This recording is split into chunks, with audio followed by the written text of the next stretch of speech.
যাই হোক, কালকে একটি রাজনৈতিক দলের শুভ সূচনা হয়েছে।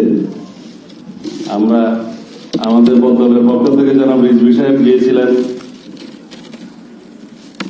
আমরা স্বাগতম জানিয়েছি। তার আগের দিন আমাদের বর্ধিত সভা থেকে, এখান থেকে আমি ওই তাদের নবযাত্রাকে স্বাগতম জানাই। কারণ বহুদলীয় গণতন্ত্রের প্রবক্তা তো আমাদের এই দলের প্রতিষ্ঠাতা মহান রাষ্ট্রপতি জিয়াউর রহমান। জনগণ প্রত্যাখ্যান করেছে ছাত্র জনতার গণ অভ্যুত্থানের মধ্য দিয়ে বাংলাদেশে আওয়ামী লীগের কোন রাজনীতি চলবে না। 5ই আগস্ট নির্ধারণ হয়ে গেছে যে বাংলাদেশের মানুষ আওয়ামী লীগের শাসন চায় না, রাজনীতি চায় না। আওয়ামী লীগকে বাংলাদেশের এই ভূখণ্ডে মানুষ রাজনীতি করতে দেবে না। এটা হচ্ছে একরকম বহিঃপ্রকাশ। দ্বিতীয় সিদ্ধান্ত জনগণ দেবে যদি সংসদে ভোট দেওয়ার সুযোগ পায়। মাননীয় প্রধান উপদেষ্টা বলছে ডিসেম্বরের মধ্যে তারা নির্বাচন দিতে চায়। এখনো ইনিয়ে বিনিয়ে বলছে, প্রকাশ্যে জোরালো ভাবে বলছে না। কি হলো, নির্বাচন হবে না নাকি? আসছে, আচ্ছা, এখনো ইনিয়ে বিনিয়ে বলছে। আমি আহ্বান করব মাননীয় প্রধান উপদেষ্টা, আপনি ইনিয়ে বিনিয়ে আর বলার প্রয়োজন নেই। বিদেশি সংবাদ সংস্থাকে আপনি সাক্ষাৎকার দিয়ে বলতে পারেন যে আমরা ডিসেম্বরের মধ্যে নির্বাচন অনুষ্ঠানের জন্য চেষ্টা করছি। আপনি দেশে একটা সংবাদ সম্মেলন করে কেন রুটম্যাপ দিতে পারেন না?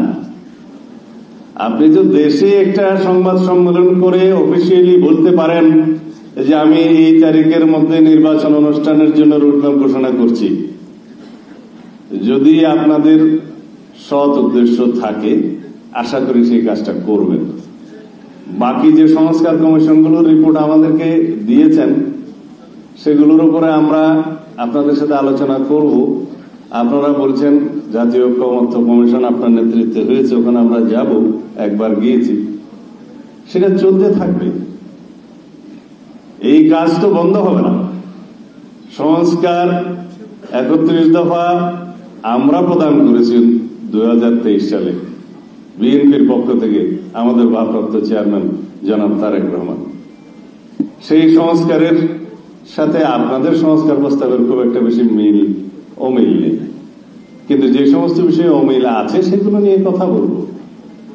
বাট তাতে আপনি নির্বাচনের রোডম্যাপ ঘোষণার জন্য অপেক্ষা করতে হবে সেটা মনে হয় না।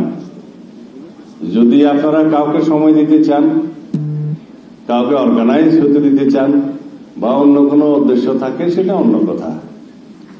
তাদের একটি উদ্দেশ্য নিয়ে কথা বলতে চাই। আমি পত্রিকায় দেখলাম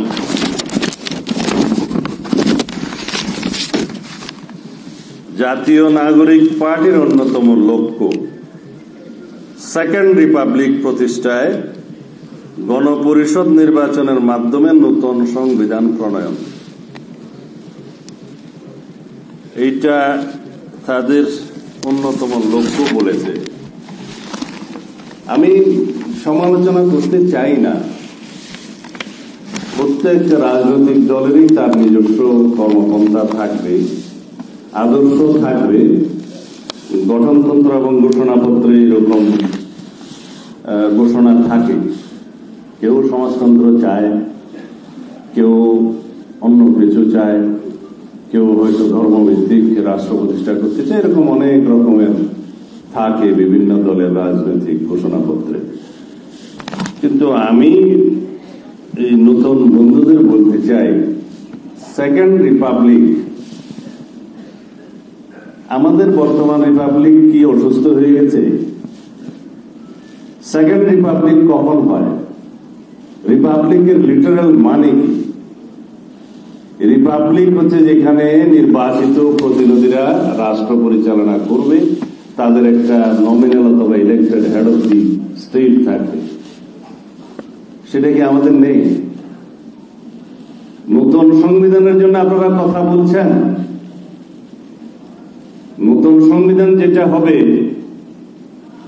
সেটা সংশোধনের মাধ্যমে ব্যাপক সংশোধনী প্রস্তাব আপনারাও তো দিয়েছেন সংস্কার কমিশনে, আমরাও দিয়েছি। প্রয়োজনীয় গণতান্ত্রিক সংস্কার, বর্তমান জন আকাঙ্ক্ষা এবং 5ই আগস্টের ছাত্র গণ অভ্যুত্থানের যে প্রত্যাশা এবং আকাঙ্ক্ষা নিয়ে আমাদের সন্তানরা রক্ত দিয়েছে, সেই আকাঙ্ক্ষাকে ঊর্ধ্বে তুলে ধরে, তাদের চাহিদাকে, প্রত্যাশাকে তুলে ধরে আমাদের সেই সংশোধনীগুলো আমরা সাজিয়েছি। নতুন স্বাধীনতা এবং নতুন বাংলাদেশের যে তরুণদের চাহিদা, সেটাকে সামনে রেখে গুরুত্ব দিই। সেই সংবিধানের নাম যদি আপনারা নতুন সংবিধান দেন, ঠিক আছে, কিন্তু গণপরিষদ কেন বললেন আমরা বুঝলাম না।